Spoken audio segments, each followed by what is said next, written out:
Folks, I'm sitting here with the legendary Eddie Palmieri. Thank you so much for being a part of this recording. Oh, you're more than welcome, Christian. Thank you. Good afternoon. This was in 1997 at the first annual New York Jazz Awards. And you made a speech. You won an award and you made a speech about the history of what we call Latin jazz, about the history from its African roots. Oh yeah. And you brought sure. it all the way up to the present. It was so deep. And I was wondering if you could say a little bit about that again. Well, when we're talking about the rhythmical patterns, they're certainly from Africa. And as the African captive was brought into the different parts of the world, okay? For example, brought here, they were not allowed their drum. Right. Okay? Right. And that certainly came out to something else. And now they work into plantations. You had vocal blues and lament, work songs turned and into the like that. classic blues later, and that's certainly a fundamental to jazz. Okay, all right. Yeah. But in the Caribbean was completely different. Cuba was able to develop and crystallize these rhythmical patterns to the point that it started in their religious playing of the drums, groups with one trumpet, a guitar, a tres, the accompanying guitar, singers, clave, maracas, and they were singing all different songs. But basically, all those rhythms, have their proper names, like what they call guaracha, danzón, the mambo, the cha-cha-cha, all these great rhythmical patterns put the world to dance. Yeah. And certainly it's an attribute to the continent of Africa. And you see these drums like the guaguancó de matanza, and you see them hitting, they're just drums and singing, and they have the mixture of the origin of the music coming out of Spain. I think I may have mentioned this to you, but my father used to play with Mongo Santa Maria. I know, you had told me. And so I remember seeing Mongo play when I was maybe 6 or 7 years old. I know both you and Mongo had Barry Rogers in common. Maybe is that in the early 60s, and like around the same time he was playing with you. Well, before that, I hadn't met Mongo, because when he arrived from Cuba, he went to Mexico. Right. And from Mexico, he came into the United States. But when he came into the United States, I remember he was playing with Predis Prado. Right. And Tito Puente was also in that band. But when he arrives here, Tito Puente puts him in his orchestra here. Right. And in that orchestra, the pianist is my brother Charlie. Yeah, right. Sure. Right. Sure. So now you had the great Cuban singer Vicentico Valdez. Yes. You had my brother Charlie on the piano. Yeah. You had Manny Oquendo on the bongo. Sure. And then they put Mongo on conga and Tito Puente on timbales. It was an incredible, what they call conjunto.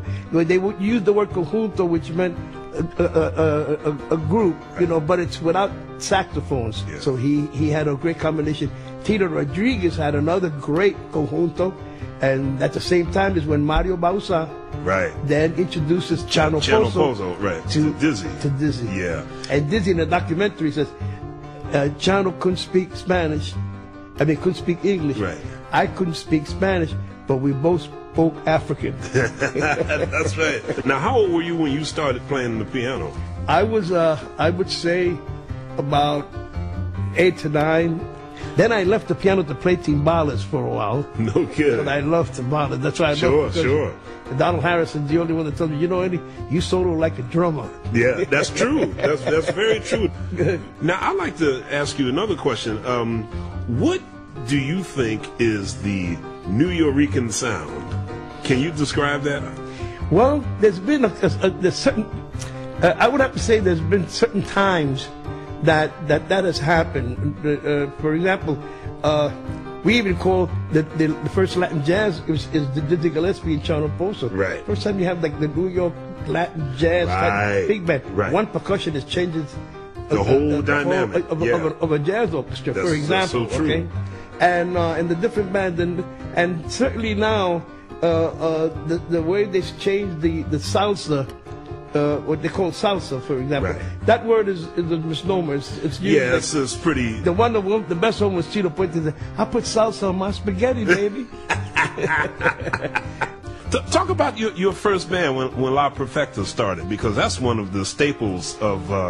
I always wanted a conjunto. Again, when I say conjuntos with the 3 trumpets, yeah, because that was the style. That was what's happening, But it was very difficult when I first started, because to find the trumpet players that that you wanted. Because I knew them all now. I had played with Tito Rodriguez after Vicentico, so I knew the best trumpet players in New York.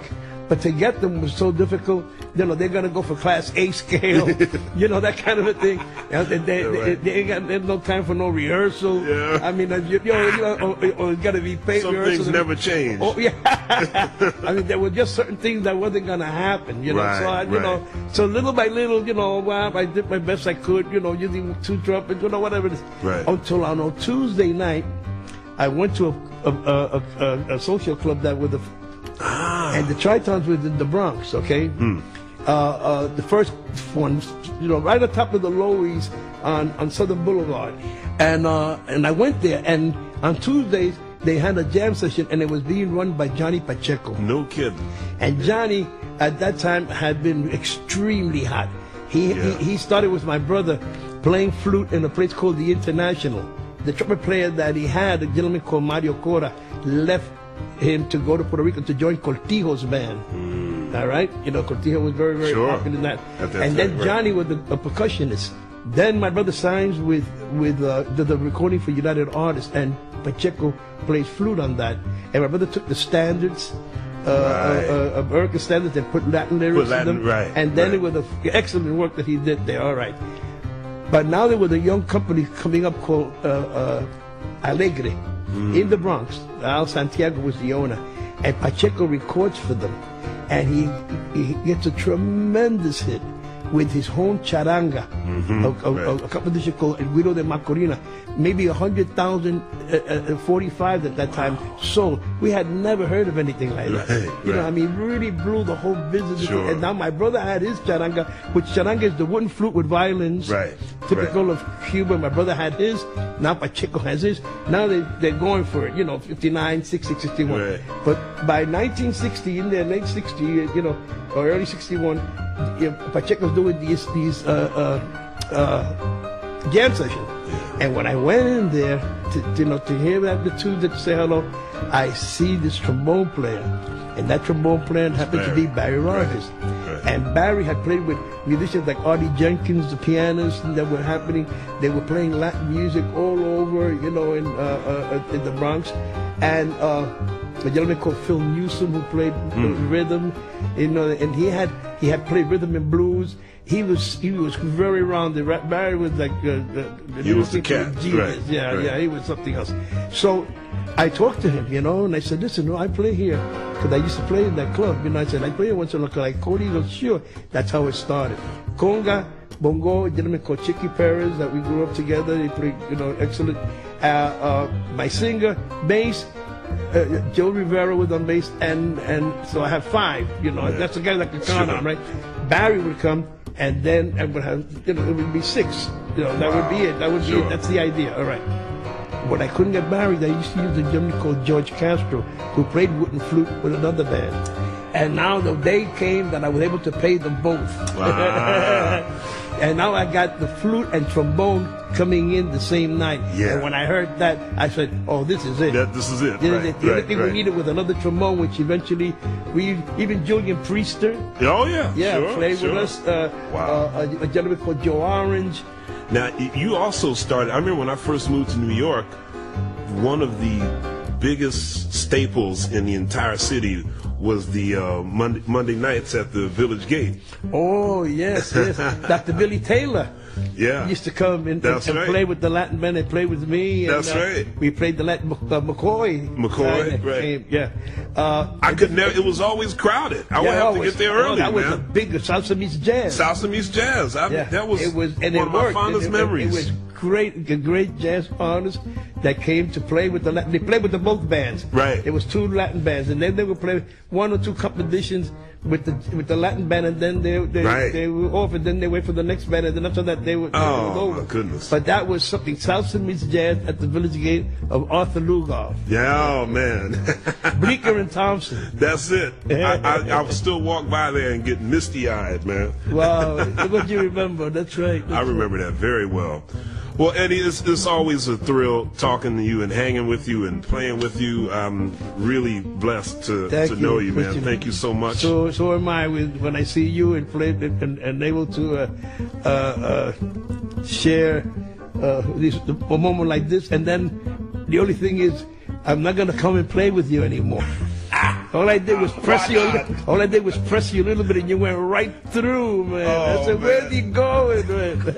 That was great. Thank you so very much. Oh, the pleasure was all mine. We'll meet again to play again. Yes, we will. You take care, Eddie. Thank you. Thank you. All right, buddy. Much, Kristen. Thank you.